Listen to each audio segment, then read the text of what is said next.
자, 오늘은 우리 시편 23편 묵상설 9번째입니다. 많은 학자들이 이 시편 23편을 연구하면서 5절이 가장 중요한 클라이막스다 그렇게 얘기를 해요. 그래서 5절을 제가 몇 번에 나누어서 제가 여러분과 함께 말씀을 증가하려고 그럽니다. 기억력이 좋으신 분들은 기억나실 거예요. 오래전에 한국의 안양에서 목회하시는, 한국에서 목회자 가운데 가장 설교를 잘하시는 목사님으로 소문나 있는 김남준 목사님께 저에게 오셔서 집회를 하셨어요. 물론 저에게 단독 집회는 아니고 연합 집회인데 장소를 저에게 하셔서 그 목사님 모시고 말씀을 드렸는데 굉장히 은혜를 많이 받았습니다. 근데 그분이 하는 예화 가운데 이런 재미있는 예화가 있었습니다. 직접 한국에서 있었던 일인데요. 서울 수유동에 있는 한 병원에 급한 환자가 심장마비로 실려서 들어왔습니다. 친구들에 의해서 앰뷸런스를 불러서 타고 들어왔는데 의사가 보니까 이미 심장이 멈춰 있었고 그리고 여러 가지 조치를 취했지만 그 사람은 깨어나지 않은 채 심장마비로 세상을 떠났습니다. 그런데 가만히 보니까 이게 아주 신체가 건강하고 인물도 잘생겼는데 이 사람이 이렇게 죽었을까? 이상하게 생각했는데 더 놀라운 것은 사람이 되게 죽으면 손을 이렇게 쥐고 있다가 손을 놔요. 힘이 없으니까. 이렇게 쥔다는 건 힘이 있기 때문에 그러거든요. 사람이 눈을 뜨고 죽는 이유는 눈을 감을 힘이 없어서 그렇습니다. 이렇게. 근데 한 손을 꽉 잡고 있는 거예요. 그래서 의사가 도대체 뭔데 저게 죽은 사람이 손을 쥐고 있을까? 손을 하나 둘 이렇게 펴봤더니 놀랍게 그 손에서 38 광땡 화표 2장이 나온 거예요. 알고 보니까 그날 하루 종일 저녁부터 아침까지 계속해서 노름을 했는데 이 사람이 꽤 재력가고 그래서 많이 했는데 거의 다 자기가 있던 판돈을 수백만 불 이르게 됐답니다. 근데 마지막 새벽에 자기 들어온 2장이 38 광땡이 들어온 거예요. 아마 자기들이 정했는데 판돈이 38 광땡이 들어오면 잃었던 걸 다시 다 주고 그리고 판돈의 3배를 주기로 한번 결정이 됐나 봐요. 그러니 그 한 번에 잡은 38 광땡 때문에 잃었던 돈 다 찾고 상대 돈을 다 자기가 갖게 되었죠. 이 사람이 너무 흥분해서 333 그러다가 심장마비로 죽은 것입니다. 이게 실화입니다. 이거 뭘 말하냐면 우리가 얼마나 연약한 존재인지를, 우리가 돈이 많다고 폼을 잡고 다니고 내가 뭐가 됐다고 우리가 힘을 쓰고 목에 힘을 주지만 우리는 정말로 얼마나 연약하고 어리석은 존재인가를 보여주는 아주 대표적인 일화인 것입니다. 그분이 또 이런 말을 하나 했어요. 세계에서 가장 비싼 음식이 북경 베이징에 있다고 그럽니다. 한 사람당 9,000불이랍니다. 한 끼 먹는데 9,000불인데 거기 들어가면 그냥 먹는 게 아니라 진시 황제가 입었던 그런 왕의 옷을 다 입힌 다음에 그 다음에 정말 최고의 미녀들이 국립 옷을 입고 음식을 대접하는데 보통 한 3시간 정도 먹는답니다. 제일 마지막에는 가장 비싼, 잉어가 비싼, 금붕어가 비싼 건 한 마리 한 3만 불 한다는 게 있다네요. 그 3만 불 사모하는 이 붕어의 수염을 잘라가지고 그걸 튀어서 나오는 게 마지막 음식이라고 그래요. 그게 9,000불이랍니다. 독일에서 5명이 먹고 왔는데 어마어마한 돈을 먹고 봤대. 사람은 왜 그런가요? 별짓 다 해봐도 마음에 차는 게 없거든. 돈도 벌어보고 권력도 가져보고 세상에 다는 친구 했는데 뭔가 허무하니까 야 그래? 제일 비싼 거 한번 가보자. 그렇게 왔다는 거죠. 이게 인간의 모습인 것입니다. 우리가 얼마나 어리석은 것인지. 그러나 우리가 그리스도 안인 사람들이 세상 사람과 다른 것은 세상 사람들은 자기의 허무함, 자기의 허전함을 위해서 물질과 세상의 쾌락과 다른 걸로 채워가는 것이죠. 그런데 우리는 우리의 부족함, 연약함, 허무함, 외로움을 세상 것을 채우지 않고 그 모든 무거운 것들을 하나님께 맡기고 하나님으로부터 주시는 것으로 채우라는 것이 세상 사람과 구원받은 우리들의 차이점인 것입니다. 여러분 지금 어떻게 살아가십니까? 힘들고 어려울 때, 여러분 인생이 외로울 때, 허전할 때 어떻게 살아가시나요? 근데 더 깊이 생각해 볼까요? 우리가 구원받은 하나님의 자녀입니다. 우리는 이미 세상 것으로 채워줘도 우리는 충만치 않은 그런 존재가 되어버려요. 우리는 새롭게 피조물이 되었기 때문에 세상 사람처럼 돈 좀 벌었다고 장관이 되었다고 국회의원이 되었다고 그것으로 만족할 수 없는 존재가 되어버렸습니다. 만약 여러분 이곳에 앉아 계시면서 그것 때문에 삶이 난다 그러면 여러분의 구원을 심각하게 생각할 필요가 있습니다. 우리는 새로운 존재이기 때문에 하나님 것으로 채우지 아니하면 우리는 만족함이 없습니다. 우리는 하나님의 은혜를 받지 아니하면 우리는 자유함이 없어요. 그게 당연한 것이죠. 그런데 그렇게 살아 우리들에게도 때때로 방황과 어려움과 쓰러짐이 있는 것이죠. 그래서 오늘 우리는 다시 한번 계속해서 우리를 인도하시는, 우리는 양같이 어리석어서 갈 바를 알지 못하고 우리 스스로 우리 자신을 지킬 수도 없고 앞이 보이지 않은 시력이 나쁜 양같은 존재임에도 불구하고 누가 공격하면 스스로 이길 수 없고 질병이 오면 스스로 물리칠 수 없는 어리석은 양같은 존재임에 불구하고 우리가 목자이신 그분 때문에 우리가 지금도 살아있고 앞으로 살아갈 것이기 때문에 오늘 이 시간에 우리는 다시 한번 성경 본문을 통해서 우리의 목자이신 하나님의 일하심을 살펴보려고 그러는 것입니다. 자, 첫 번째, 오늘 성경 우리는 하나님께서 사마의 음침한 골짜기 다음에 정말로 평평한 풀밭을 인도해 주시는구나, 그걸 느낄 수 있습니다. 자, 한번 성경을 읽어보겠습니다. 잘 보시기 바랍니다. 주께서 내 원수의 목전 내게 상을 베푸시고, 이 상이란 단어를 착각할까 봐 밥상이란 창자를 썼어요. 여러분 잘 보세요. 요즘 성경 친절하게 썼어요. 여기 상이란 말은 1등상, 2등상 뭐 그런 거 금상, 은상이 아니라 밥상을 말합니다. 식탁을 말합니다. 그래서 영어에는 테이블이라고 그렇게 나와 있습니다. 여기 굉장히 중요한 의미가 있습니다. 원래 스페인 단어에 메사라는 단어가 있어요. 그 메사라는 단어가 뭐냐면 평평한 곳에 갑자기 고온 지대가 있고 그 올라가면 아주 살기 좀 평평한 곳에 있는 것을 메사 그럽니다. 우리가 뭐 개마 고온 그러듯이 메사라 그래요. 여러분 우리가 호피 선교를 하잖아요. 호피 선교를 가면 호피 인디언들이 사는 지역이 제1 메사 지역, 제2 메사 지역 그러지 않습니까? 그게 뭐냐면 그 뉴멕시코의 평평한 대원 위에 높은 산이 있고 올라가면 산 위가 평평하게 되어 있는 정말 살기 좋은 시원한 곳에 있는 것을 메사라고 그럽니다. 이 메사라는 단어가 아프리카에서는 테이블로 바꾸어 쓰이는 곳이 있습니다. 아마 다윗은 그 삶의 음침한 골짜기로 양들을 몰고 지나가서 이제 언덕에 올랐더니 정말 풀들이 마음껏 뛰놀고 쉴 수 있고 잠을 잘 수 있는 평평한 정말 넓은 축구장 같은 그런 풀밭이 나타나는 거예요. 그것을 그는 테이블이라고 식탁이라고 말하, 이건 이제 우리 양들이 마음껏 먹을 수 있는 밥상이다, 그렇게 말하는 것입니다. 자, 여기서 우리가 먼저 한번 꼭 깊이 생각해 볼 필요가 있는 것이 있습니다. 사막의 음침한 골짜기 다음에 평탄한 길이 있습니다. 만약 우리에게 여러분 생각해 보세요. 평탄한 길 다음에 사막의 음침한 골짜기 있다 그러면 우리는 항상 두려울 수밖에 없고 소망이 없어요. 지금 너무 일이 잘 풀리네, 너무 장사가 잘 돼. 그런데 그 다음에 사막의 음침한 골짜기 있다 그러면 언제 어떻게 될지 모르니까 얼마나 불안하겠어요.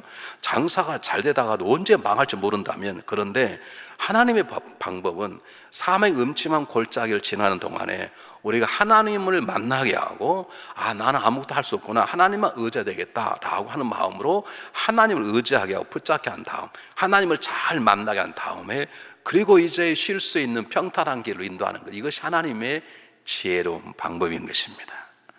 네, 여러분이 부탁을 드립니다. 지금 사막 음침한 골짜기를 다니고 있습니까?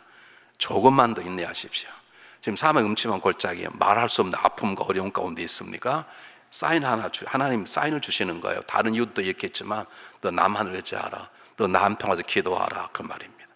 세상 사람들 삶의 어려움과 두려움이 있으면 인간을 찾고 세상의 쾌락으로 술 한 잔으로 어려움을 잊어버리고 그러지만 우리는 힘들고 어려운 상황의 골짜기, 생각지 않았던 삶의 고통이 오면 우리는 하나님께 나아가 그분을 붙잡으라는 하나님의 인도하심을 기억하시길 바랍니다. 여러분 가운데 삶의 음침한 골짜기를 지나 이제는 살만하고 평안함이 주어졌습니까?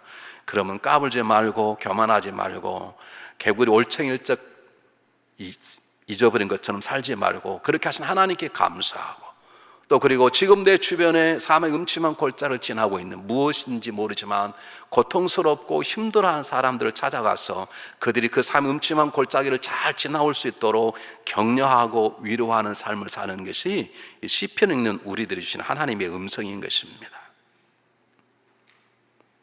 우리 교회가 커질수록 이게 약해져요. 우리가 100, 200 모일 조금 어려워도 달라붙어서 위로해주고 격려하고 그랬는데 교회가 커지면서, 이게 교회가 커지면 그게 다 약점인 줄 알지만, 그러나 우리 교회가 영향 있는 교회를 쓰임 받으려면 교회가 커도 어려움 당한 사람 속 가서 위로해주고 격려하고 조금만 참으십시오, 좀 인내하시면, 내 삶도 그러는데 나도 잘 참고 세상을 가지 않고 오히려 기도하고 말씀 앉았더니 하나님 나에게 평탄한 테이블 메사 지역으로 날 인도해 주셨습니다 라고 하는 것을 우리가 세상 사람들에게, 사막에 얹히면 골짜기에 쓰러진 사람들에게 우리가 격려하고 위로하는 삶을 살아야 될 줄 믿습니다. 자, 그래서 오늘 본론이 말하는 거냐면, 자, 다시 한번 제가 읽어볼게요. 주께 너의 원수의 목전에 내게 상을 베푸시고 그랬는데, 이 상이란 말이 평평한 풀밭이에요. 이제는 어두컴컴한 것이 다 드러나는, 양 한 마리 한 마리가 목자의 눈에 다 보이는 그런 곳인데, 이 중요한 것은 상을 베푸시고라는 단어가 중요해요. 근데 원어는 제가 이런 말하지 않고, 저도 원어 잘 모르고 말해봤자 필요가 없는 게, 베푸시다는 말은 이런 뜻입니다. 우리 중국집 가서 짜장면을 시켰더니 짜장면 시키면 뭐가 나옵니까? 단무지 하나 짤랑 나오잖아요. 그걸 베푼다고 하지 않습니다. 여기 베푸신다는 말은 여러 가지를 순서대로 계속 진열해 놓다, 그 뜻입니다. 그러니까 이거 말하면, 쉽게 말하면 진수성찬을 말하는 거죠. 요즘 미국식으로 말하면 이걸 뭐라 그래요? 버페와 같은 상을 말합니다. 그러니까 다윗이 자기의 양을 치면서 그 어려운 사막을 지나 와서 보니까 정말 너무너무 좋은 풀밭, 그런 풀밭이 있는 것이죠.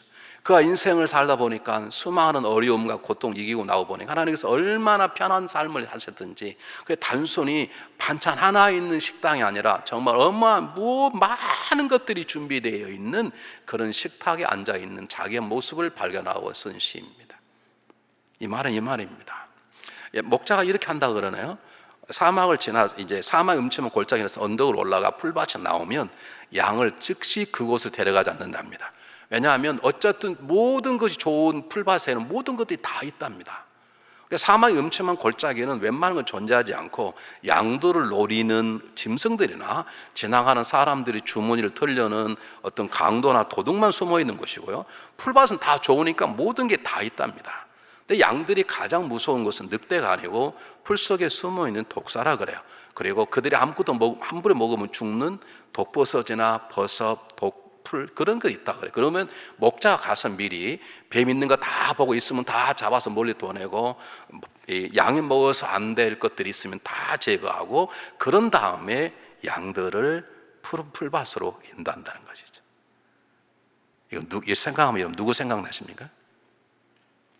제가 방금 얘기하니까 누굴 생각나나요? 하나님 생각나시죠. 하나님이 저와 여러분을 이렇게 인도하신다는 것입니다. 우리가 아직 어리석어서 하나님을 보지 못하기 때문에 우리가 내 발로 여기 온 것 같지만, 하나님께서 미리 가셔서 우리 앞길을 다 열어주시고, 우리를 넘어뜨리는 뱀도 쫓아주시고, 그리고 우리 가서 하는데 독풀과 모든 걸 다 제하신 다음에 우리가 평탄한 길을 올 수 있도록 우리를 인도해 주신 하나님 때문에 저와 여러분이 살아가는 것입니다. 믿습니까? 잘 보세요. 다시 얘기할게요. 평평한 메사라고 하는 그 텔 같은 푸른 초장에는 양들도 있지만 뱀은 뭐 다 쫓아내시는 게 없을 것이고, 뭐가 함께 있을까요? 늑대도 있고 다 있어요. 이제는 늑대는 숨어 있지만 그 풀밭에는 늑대가 숨을 곳이 없으니까 자기 모습을 드러낸답니다. 우리 오래전에 이지혜 목사님을 모시고 수요일 날 4번에 걸쳐서 시편 23편을 공부한 적이 있습니다. 그때 동영상을 보았을 거예요. 수백 마리 양이 가면 저 100m, 200m 뒤에서 늑대가 같이 따라와요. 그러니까 같은 무리 속에 벗어나 버린 양은 잡아먹히는 거죠. 근데 풀밭엔 다 드러나니까 양도 보이고 늑대도 보이는데, 늑대가 그렇게 잡아먹기 쉬운 양들이 지금 수백 마리가 있는데 절대로 양을 못 잡아먹습니다. 왜 그럴까요? 나는 여전히 대답을 안 하는 여러분이 너무 멋져요. 변함이 없으셔요. 근데 가끔 변하는 좋거든요. 안에 다 드러나 있는, 이건 뭐 사막에 뭉치면 골짜기 아니니까 양도, 늑대도 양을 잡아먹으려면 그 험한 골짜기는 자기도 다칠 각오를 해야 되는데, 푸른 풀밭이니까 뭐 자기가 다칠 것도 없고 양이 쫓아가서 양 한 마리 잡으면 되는데, 왜 다 보이는 곳에서 훤히 양들이 다 보이고 달리기 쉬운 곳이고 물고 도망가기 쉬운 곳에는 불구하고 왜 늑대가 그 좋은 곳에서 양을 공개하지 못할까요? 목자 때문에 그랬습니다. 목자가 지팡이를 들고 있고 허리서에 막대기를 들고 있는 그 목자를 보고 양들은 따라올 뿐이지, 그리고 지가 머리가 미래 다른 곳에 가는 양이 잡혀 먹을 뿐이지, 목자 그곳에 다 드러나 있습니다. 저와 여러분 오늘 이곳에 와 있는 것은 우리가 건강을 준비하기도 하고 우리 자신을 가꾸기도 하지만, 누가 우리를 지켜주세요? 하나 우리가 함께 하시기 때문에 원수들이 저와 여러분을 건들지 못하는 것입니다. 더 재미있는 것은 이 다윗이 다른 신앙인의 고백뿐만 아니라 하나님과 이스라엘 백성을 조롱하는 사람들의 조롱을 들었던가 봐요. 시편 78편 19절 20절을 보면 하나님을 대적하는 자, 하나님을 시한한 자를 뭐라고 말하냐면, 하나님 대적한 자를 말하기를 하나님께서 너희를 저 들에서 상을 베푸시겠냐? 어떻게 그런 말 했느냐 봐. 상을 베푸시겠냐? 야, 반석을 쳐서 물을 나게 하겠냐? 야, 하나님 너희들에게 떡과 고기를 먹게 하겠냐? 그렇게 조롱을 했다고요. 한번 보실까요? 똑같이 읽어보겠습니다. 19절 시작. 그뿐만 아니라 하나님을 대적하여 말하기를 하나님의 광이 능히 식탁을 준비하시랴. 저가 반석을 쳐서 물을 내시며 시내가 넘쳐거리와 또 능히 떡을 주시며 그 백성 위하여 고기를 예배하시려 하였도다. 이스라엘 백성을 조롱한, 하나님을 조롱한 사람들이 하나님 광야로 푸른 초장 널 인도해, 그곳에 하나님께 상을 베풀 줄 아냐? 그곳에 물을 나오게 할 줄 아냐? 광야에서. 그리고 무슨 너희들에게 떡과 고기를 줄, 이렇게 말하는 그 얘기를 아마 다윗은 알고 있었던 것 같아요. 이스라엘 백성을 조롱하는 골리앗의 조롱을 들었던 것처럼. 그래서 그가 똑같은 고백을 하는 것입니다. 하나님 우리에게 상을 베푸셨다 보라. 그 더 놀라운 하나님께서 이 양은 내 양이야 라고 말하는 것처럼 그분이 서 계시기 때문에 다른 짐승들이, 원수들이 그를 공개하지 못하는 그 양의 모습을 보면서 자기의 삶도 그렇다는 것입니다. 여러분, 다윗은 좀 이따 말씀드리겠습니다만은 여기 원수라는 단어가 우리는 복수로, 단수로 나와 있는데 이런 것들이 이제 성경 번역이 좀 미스인데요. 원래는 enemies, 원수들이라고 나와 있어요. 그러니까 원수가 하나만 있는 게 아니라요, 수많은 원수들이 있었어요. 그 수많은 원수, 수많은 어려움, 수많은 위기를 지나오면서 다윗은 하나 깨달은 게 있었습니다. 사망의 음침한 골짜기는 피차에 어려우니까 딱 숨어버리면 서로 모를 수가 있어요. 그런데 푸른 초원에서는 숨을 곳이 없네. 다윗이 도망을 가가지고 굴 속에 숨었는데 그가 사망의 음침한 골짜기가 아니에요. 그냥 평평한 지나와서 그 굴 앞에 오면 다윗은 잡히게 돼 있어요. 그것도 한 명이 아니라 이 사울 왕이 보낸 3,000명의 군사들이 포위망을 좁혀오는 거예요. 그가 그날 밤에 잠을 잘 수가 없었습니다. 이제 들키는 것은 시간 문제잖아요. 그게 기가 막힌 절벽 속에 숨어 있는 게 아니라 큰 메사 같은 평평한 곳에 조그마한 동굴이니 지나오면 동굴이 보일 것이고, 그럼 이곳에 숨었을 거다. 그럼 들어오면 잡히는 것인데, 그가 저녁 내 잠을 못 자다가 그가 새벽에 일어나 하나님께 기도합니다. 뭐라 기도하죠? 내가 새벽을 깨우리로다. 그 하나님이 자기를 구원함을 놀랍게 찬양하기 시작합니다. 근데 놀라운 것은 사울 왕이 왔다가 다 흩어집니다. 이것을 이렇게 노래하는 거예요. 자기의 삶을 경험할 때 자기는 피할 길이 없어. 이제 오면 자기는 잡혀 죽게 돼 있는데 모두는 왔다가 다 가는 거예요. 그 앞에까지 왔으면 자기는 죽는 건데 왔다가 3,000명의 군사가 왔다가 다 돌아가는 거예요. 이게 누구의 작업이라고요? 다윗을 지키는 하나님의 은혜라는 것이죠. 양들이 있고 이리가 시켜서 물고 갈 수 있는데 이리가 못 오는 거예요. 왜냐하면 그 가운데 서 있는 막대기를 든 지팡이를 든 목자 때문에 못 오는 것이죠. 저와 여러분의 삶이 오늘 이곳에 건강한 무익을 와 있는 것은 우리를 지키시고 인도하시는 하나님 때문임을 망각해서는 안 될 것입니다. 저는 날마다 그걸 느낍니다. 저는 여러분 부담될지 모르지만 저는 매일 하나님께 감사해요. 오늘도 하나님 지켜주고, 그래서 저는 매주일 감사한금이에요. 안 하신 분들은 부담을 가지시겠지만 부담을 가지라고 드리는 말씀이에요. 여러분, 매일매일 삶에 하나님이 지키심이 없다면 우리는 어떻게 수많은 원수, 수많은 질병, 수많은 세상의 어려움 가운데 우리가 여호와께 요구하겠어요? 그래서 다윗이 고백합니다. 그 대적 얼마나 나의 원수다, 행악자가 내 살을 먹으려고, 하여간 이 표현도 지독하게 나를 그냥 죽이려 그러지 않고 내 살을 먹으려고, 그 말은 원수가 얼마나 지독하게 다윗을 공격하는지 알아. 내 살을 먹을 달려왔다가 실족까지 넘어졌다. 한 사람이 아니라 군대가 나를 치려고 진칠지 내가 두려워하지 아니하고, 전쟁이 일어나 나를 치랄지라 내가 오히려 아니하리로다. 아니, 한 사람이 아니라 군대가 전쟁이 일어나 자기를 죽이려고 하더라도 나는 두려워하지 않겠다는 거예요. 왜요? 나의 목자인 하나님이 함께 하시고 이 양들은 너는 내 것이다 라고 말하기 때문에 그 누구도 하나님의 손에서 우리를 빼앗을 수 없다고 말하는 것입니다. 다시 말씀드리겠습니다. 다윗이 말하는 고백은 내가 군대가 나를 진칠지라고 전쟁이나 날 치러 내가 두려워하지 않고 무서워 아니라는 것은 내가 능력이 많아서 아니라 내가 이래봬도 골리앗을 죽인 능력이 그게 아니라 하나님 때문이라는 것이죠. 하나님은 내 빛이시오 구원의 능력이시 내가 누구를 두려워하려? 하나님 내 생명의 능력 내가 누구를 무서워하려? 하나님이 나와 함께 하신다는 거예요. 여러분 한번 정말로 한번 느껴보셔야 돼요. 하나님 나의 구원이십니까? 우리는 다 동거함을 쳐요. 하나님 때문에 우리는 온전히 살 수 있으면 다 동거함을 친다고요. 목자가 있는데 양이 있으면 아무리 무서운 이리도 못 따라들어요. 목자 때문에. 여러분 하나님 때문에 여러분의 삶이 안전하게 될 것을 믿습니까? 언젠가는 사망의 골짜기를 지나서 평탄한 곳에 이를 걸 믿습니까? 그곳에 하나님께서 너는 내 양이다 그렇게 말씀하시는 그런 놀라운 은혜를 경험을 믿습니까? 그럼 그것을 삶에 경험해 보셔야 돼요. 시험 보면 다 동그라미 치는데 막상 문제가 생기면 두려워 떨어요. 다윗은 이것을 삶에 경험한 것이에요.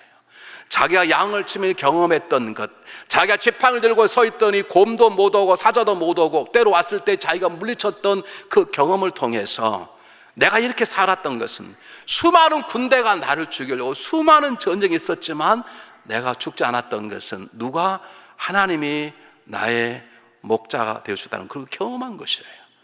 여러분 삶 속에 이런 경험이 있으시기를 주의 이름으로 축복해 드립니다. 더 중요한 것이 있습니다. 아까 제가 조금 전에 말씀드렸듯이 이게 원수가 내 원수의 목전에서가 아니라 원수들의 목전이라고 그랬어요. 원수들이라는 거 대적들이라는 거예요. 이 원수들이라고 하는 그 복수 속에는 예를 들면 사람으로 하면 사람의 원수가 있습니다.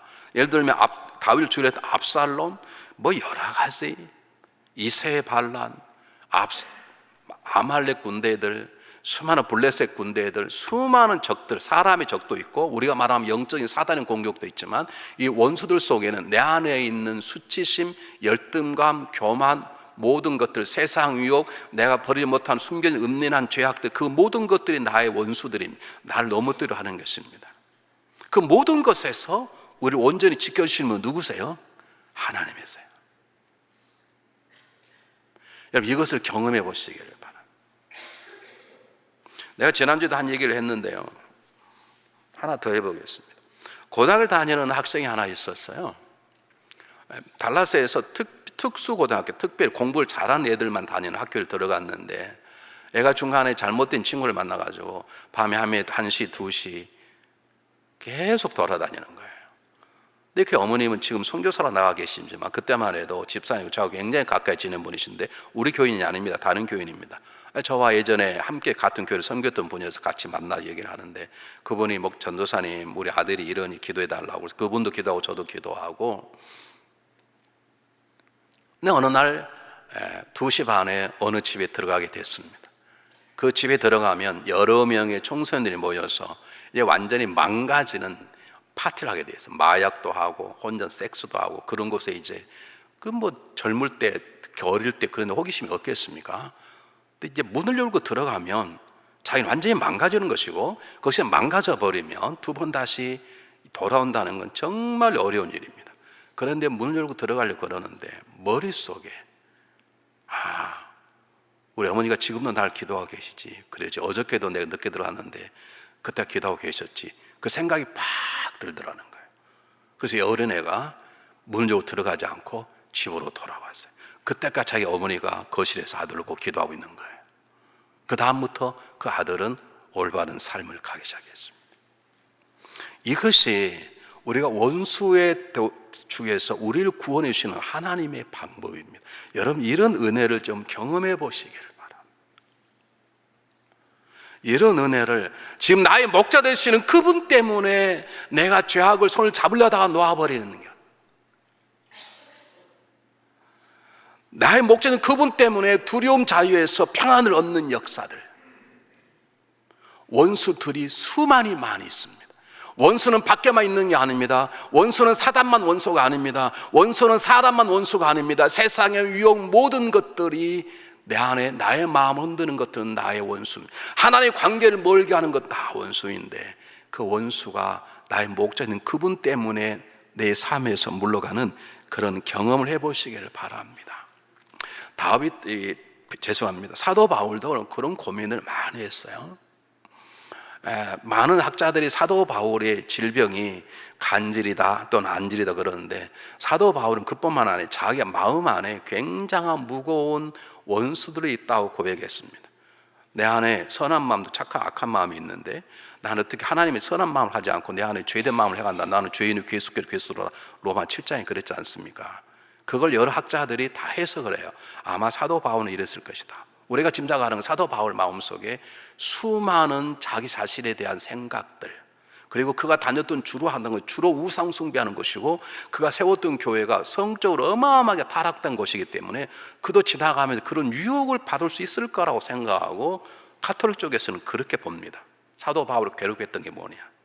혼자 살았지. 성적 유혹도 받았을 것이고, 그것에서 다윗은 누구 때문에, 죄송합니다, 사도 바울은 누구 때문에? 하나님 때문에 그는 이겼다고 고백합니다.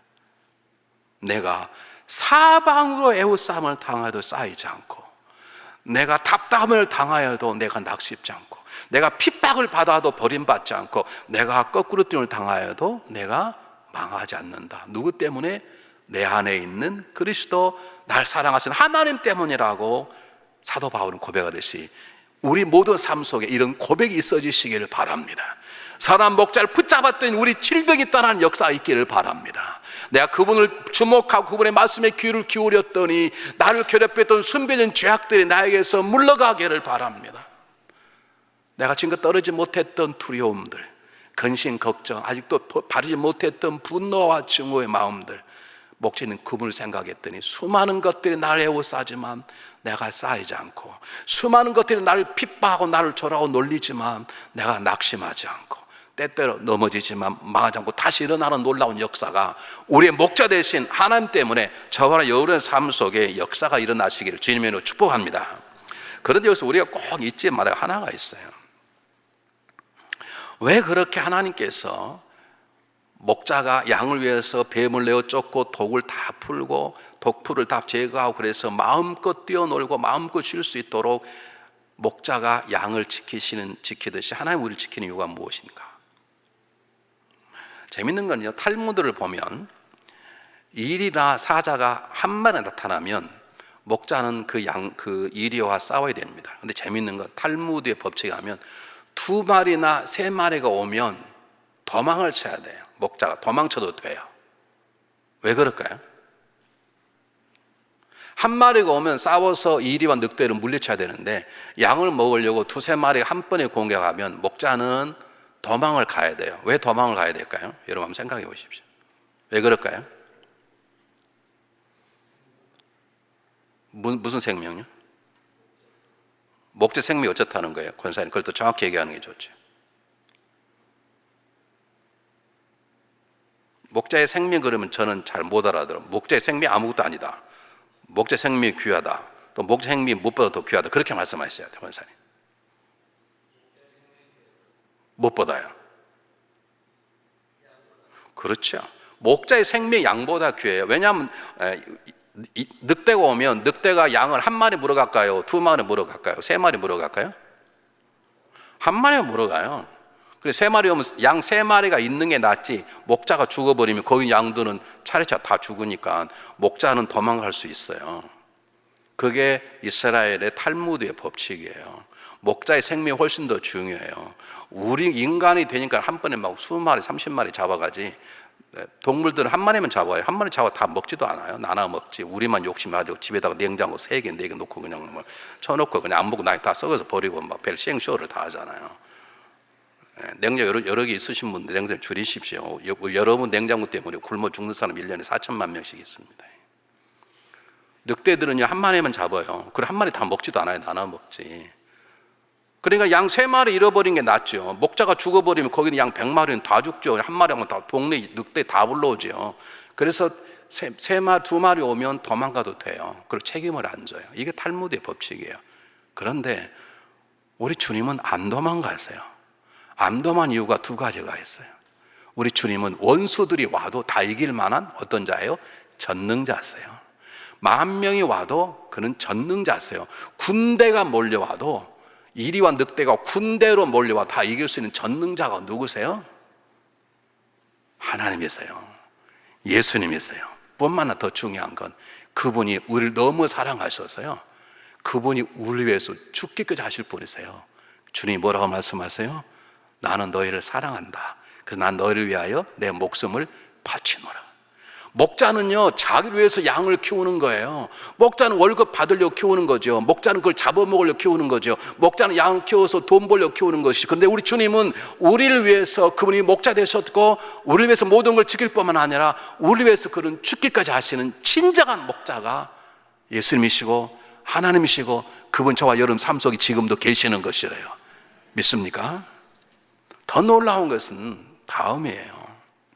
자, 보세요. 이 식탁이란 단어가 두 가지 의미가 있는데, 아까 하나는 메사, 큰 테이블, 푸른 초장을 말한다면, 여기서 말하는 식탁은 진짜 밥상이에요. 근데 놀라운 것은 우리가 시대로 들어가 봐야 되는데, 다윗 시대 안에 예수님 오실 시대에도 이스라엘 사람들은 밥상에서 밥을 먹은 적이 없어요. 우리 그 최후의 만찬이라는 그림 보시잖아요. 예수님께서 앉아서 먹잖아요. 그 그림을 잘못 그린 것입니다. 전부 다 예수님은 방바닥에 앉아서 비스듬히 누워서 식사를 했어요. 이게 이스라엘 문화예요.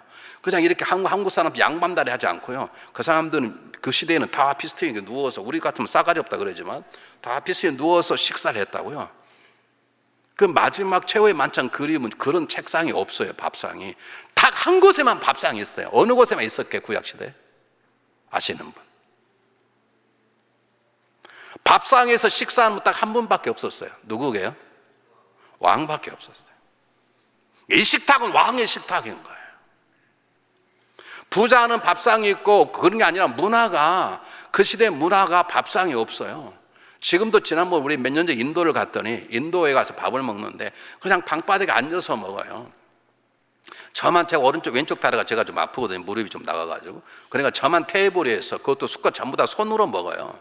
나는 내가 손으로 먹겠는데 손으로 또 먹여주라니까 참 괴롭더라고요. 다 앉아서 먹었어요. 그러면 이것은 뭘 말하냐면, 푸른 초장만 말할 뿐만 아니라 성령의 감동으로 다윗은 놀라운 치를 우리에게 선포하는 거예요.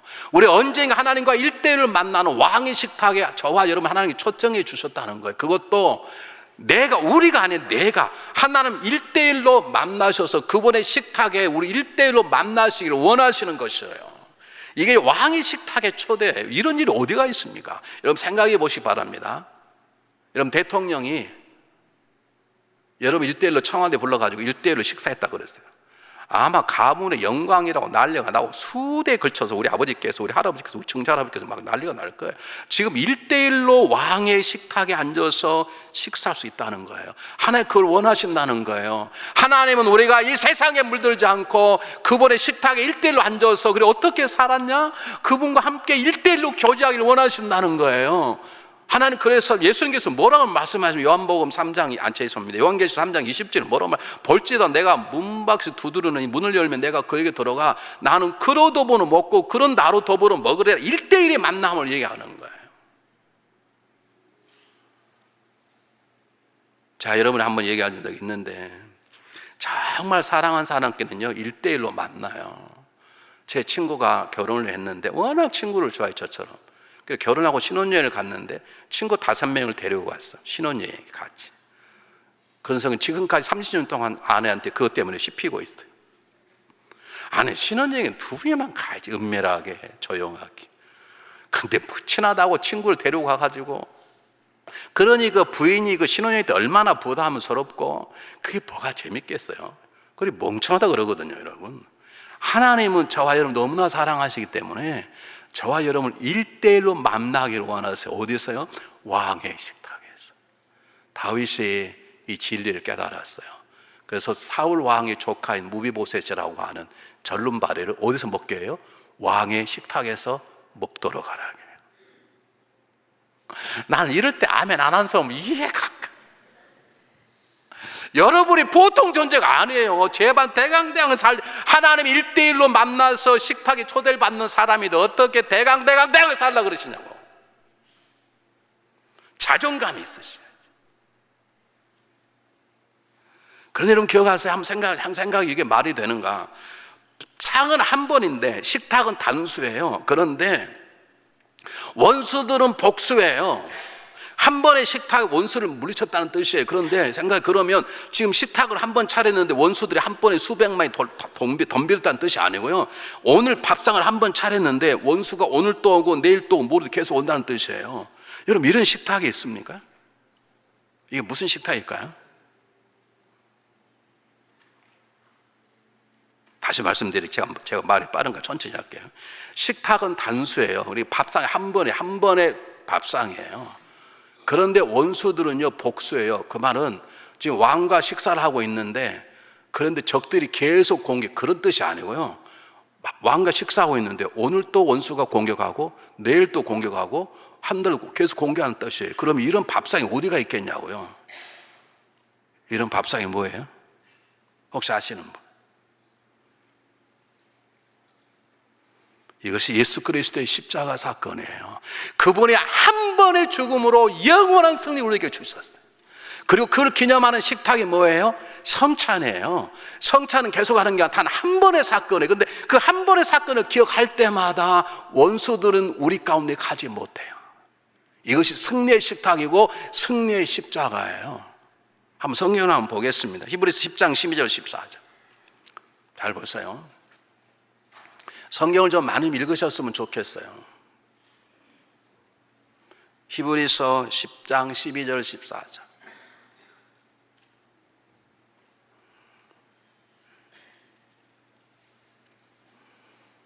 히브리서가 뒤에 있어가지고요, 시간이 좀 걸려요. 네, 똑같이 읽어보겠습니다. 시작. 오직 그리스도는 죄를 위하여 한 영혼의 제사나 한 식탁에 한 번에, 우리 아침 보고 내일 보고 그런 게 아니라 한 번에 식탁 제사를 드리고 하나님 우편에 앉으사 그 다음 보시기 바랍니다. 그 후에 자기 원수들로 자기 발등이 되게 하실 때가 기다리시나니 저 한 제물로 거룩한 제자를 영원히 온전케 하시느니라. 한 번 그분의 식탁에 앉으면 그 식탁의 요용이 계속해서 언제까지? 주님 오시는 그날까? 천국 갈 때까지 우리의 삶을 지키시고 그 식탁에 너는 내 것이다, 내가 너희 하나님이 너희 백성이다 라고 말씀하시는 유일한 식탁은 십자가의 사건이고, 십자가를 기념하는 식탁이 성찬인 거예요. 그런 점에서 저와 여러분은 하나님의 귀한 백성으로 이 성찬에 참여하게 된 것을 믿으시기를 바랍니다. 우리에게 식탁이 있습니다. 우리는요 계속 먹어야 돼요. 왜냐하면 우리는 먹으면 그때밖에 효력이 없어요. 근데 주님이 십자가를 믿는 그 순간에 그분과의 1대1로 앉게 되고 1대1로 만남을 통해서 우리의 삶 속에 놀라운 역사가 시작되는 거예요. 그러므로 우리는 다음 같은 걸 켜시면 좋겠습니다. 결론은 간단합니다. 그러므로 목자와 가까이 있어야 돼요. 지금 수백 마리 양이 있어요. 목자 가운데 섰어요. 가장 안전한 지역은 가장 목자 가까운 곳에 있는 게 가장 안전해요. 하나님께 가까이 한다는 것이 무엇입니까? 하나님을 먼저 믿는 것입니다. 믿음은 하나님과 가까이 하는 것입니다. 두 번째, 하나님 가까이 한다는 건 1대1로 골방에 들어가 그분과 기도하는 것입니다. 기도는 하나님과 가장 가까이 만나는 기회요 장소인 것입니다. 세 번째, 하나님 말씀을 읽고 묵상하고 배우고 말씀대로 살아가는 것입니다. 왜냐하면 하나님 말씀으로 인도하시고 말씀이 예수 그리스도이기 때문에 말씀 속에 사는 것을 하나님과 가까이 산다는 것인데, 어떻게 올 때마다 성경을 두고 가시냐고요. 집에 얼마나 성경을 안 보시며, 그리고 잊어버린지도 몰라.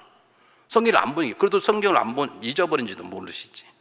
어떤 분은 하도 안 보니까 나무 성경을 6개월째 들고 다니는 분이 계셔. 근데 어느 날 보니까 이름이 홍길동이네. 교회 갔다 온 분이 계셔. 성경을 얼마나 안 보면 6개월에 한 번에 피면 그래 하나님 멀리 하니까 문제가 생기고 양에게 늑대한테 물리고 그러는 것이죠. 네 번째가 중요해요. 우리 가장 무시하는 것인데, 교회 생활 열심히 하시는 거예요. 여러분, 주일만 나오시면 안 돼요. 주일날, 수요일, 금요일에 다 나오셔야 돼. 교회 생활이 왜 그러냐? 교회는 조직체와 생명체예요. 하나님께서 예수님을 만물에 뛰어나게 하시고 만물의 호흡이 뛰어나게 교회의 머리가 되게 하시고, 교회는 저와 여러분 교회의 지체, 우리가 지체고요, 머리가 주님이세요. 그 머리에 딱 붙어 있어야 건강한. 여러분 손가락 딱 잘라버리지, 손가락 금방 죽죠. 아무리 좋은 것도 뿌리채 뽑아버리면 금방 시들듯이 교회 생활에 열심히 할 때 우리는 머리 대신 그분에 의해서 건강해지는 거예요. 신앙생활 열심히 하셔야 돼요. 우리 집사람하고요, 지난 주일날 지난 주간에 식당에 이제 어디 갔다가 가까운 곳에 있어서 밥을 먹으러 갔는데요, 우리 교우 가정이 애들 둘을 데리고 두 분이 식사를 하고 있었어요. 근데 한 가정에 한 5살쯤 됐나요? 남학생이 엄마한테 이렇게 물었어요. 엄마, 왜 목사님이 교회는 안 가고 식당에 오는 거야? 그게 물었어요. 그러니까 엄마가요, 밥 먹으러 왔지. 그러니까 또 그랬어요. 교회에서도 밥 주잖아. 우리 교회에서 주일날 밥 주잖아요. 아, 나는 그 녀석 앞으로 잘 신앙생활 잘하려 봐요.